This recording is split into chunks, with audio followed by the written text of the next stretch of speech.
Meron ako ipapakita sa inyo mga idol. Ayan, nakita nyo ba itong baging na to? Ayan. Itong baging na to is namumunga yan. Ayan yung bunga niya. Oh. Ayan, namumunga yan. Kunin natin. Ayan, marami mamunga to mga idol. Ayan. So, ipapakita ko lang sa inyo sample natin to. Ayan o. Kasampulan ko kayo kasi maraming hindi nakakaalam sa pangalan ng baging na to. Ayan. Kunin natin yung may bunga.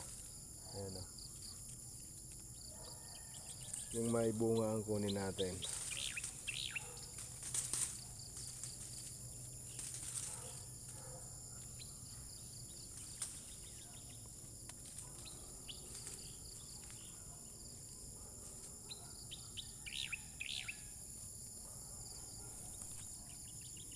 Ilan lang yung bunga. Ilang peraso. Hanap pa tayo dito ng iba. Kasi mas maganda yung hasampulan ko kayo na marami yung bunga. Kala nyo mga idol, ordinaryong baging lang to. Hindi siya ordinaryong baging lang mga idol. Alam nyo ba kung bakit? Nakakain ng bunga nito mga idol. Ayan, may bunga. So, ayan, pakita ko sa inyo mamaya.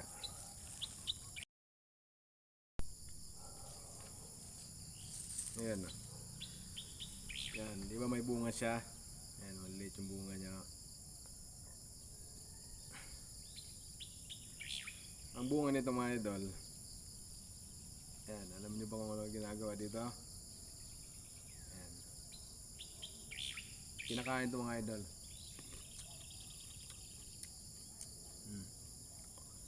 Masarap to. Alam nyo sa pagbablog ko marami akong natutunan mga bagay-bagay na dating hindi ko rin alam.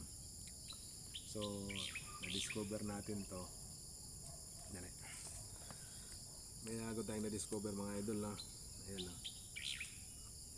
Ang masarap ang bunga nito mga idol. Sa probinsya, damo to. Kahit yung iba, nagkakalam nila damo to. Oo nga, damo to. Damong baging. Pero hindi nila alam na napapakinabangan to mga idol.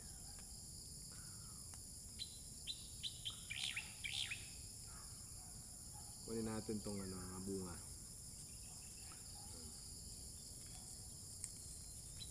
Ayan, tandaan nyo itong dahon na to.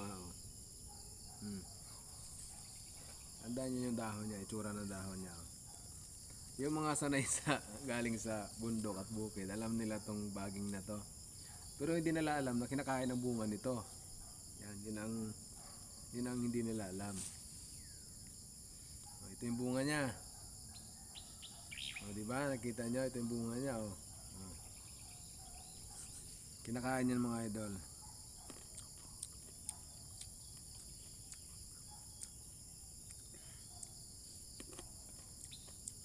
Alam niyo kung anong tawag dito mga idol?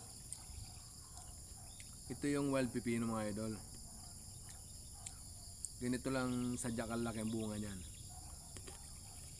Pag kinain mo siya, kung ano yung lasa ng pipino, ito rin yung lasa niya mga idol. So, sabi ko nga sa inyo, dahil sa pagbablog ko, marami ako na-discover ng mga bagay-bagay, ng mga pagkain na dati ina-ignore ko kasi alam ko hindi kinakain. Tapos ito na-discover ko na pwede pala siyang kain, edible pala siya mga idol. Wild pipino kung tawagin ito mga idol.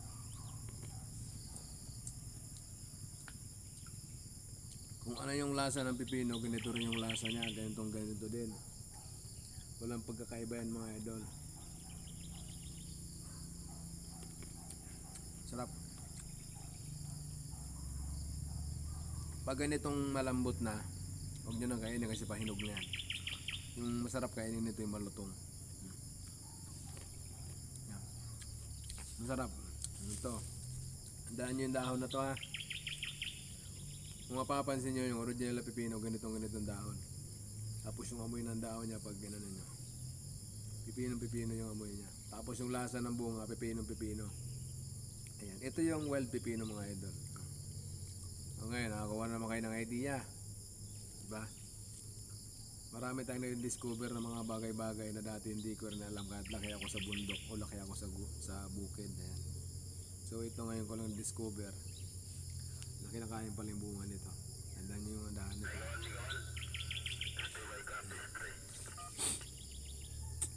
Sarap mga idol. Kung ano yung lasa ng pipino, ganun din yung lasa niya. Kinakain niya mga idol. Basta tatandaan nyo, huwag nyo kakainin yung malambot na. Kasi yung malambot na, pahinog na yon. So pag kinain nyo yung pahinog na, maaaring sumakit ang tiyan natin kasi iba yung lasa ng iba yung lasa ng hilaw sa hinog. So mas masarap kainin yung malutong pa, yung hilaw pa, yung mura pa. Ayan. Wild pipino mga idol. O di ba?